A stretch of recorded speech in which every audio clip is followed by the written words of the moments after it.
കെടുകാര്യസ്ഥത മൂലം പ്രതിസന്ധിയിലായ കശുവണ്ടി വികസന കോർപ്പറേഷനെ കൂടുതൽ പ്രതിസന്ധിയിലാക്കി സ്വകാര്യ ബാങ്ക് അക്കൗണ്ട് മരവിപ്പിച്ചു.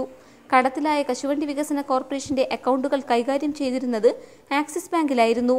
വായ്പ തിരിച്ചടയ്ക്കാതായതോടെ ആക്സിസ് ബാങ്കും അക്കൗണ്ട് മരവിപ്പിച്ചു.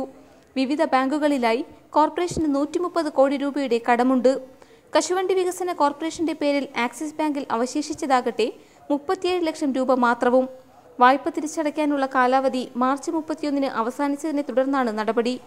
എന്നാൽ 4 തവണയായി വായ്പ തിരിച്ചടയ്ക്കാമെന്ന് ബാങ്കുമായി ധാരണയുണ്ടാക്കിയിരുന്നതായും അവർ ധാരണ ലംഘിച്ചെന്നുമാണ് കോർപ്പറേഷൻ അധികൃതർ പറയുന്നത്.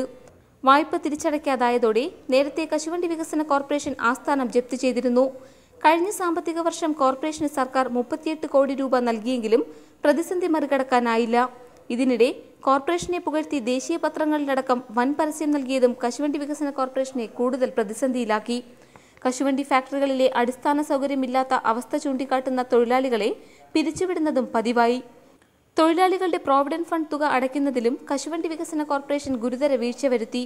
പ്രതിസന്ധിയിൽപ്പെട്ട് കോർപ്പറേഷൻ നട്ടം തിരിയുന്നതിനിടെയാണ് ബാങ്ക് അക്കൗണ്ടും മരവിപ്പിച്ചത്. പാർവതി സത്യദേവൻ, കൊല്ലം, ഇന്ത്യ വിഷൻ.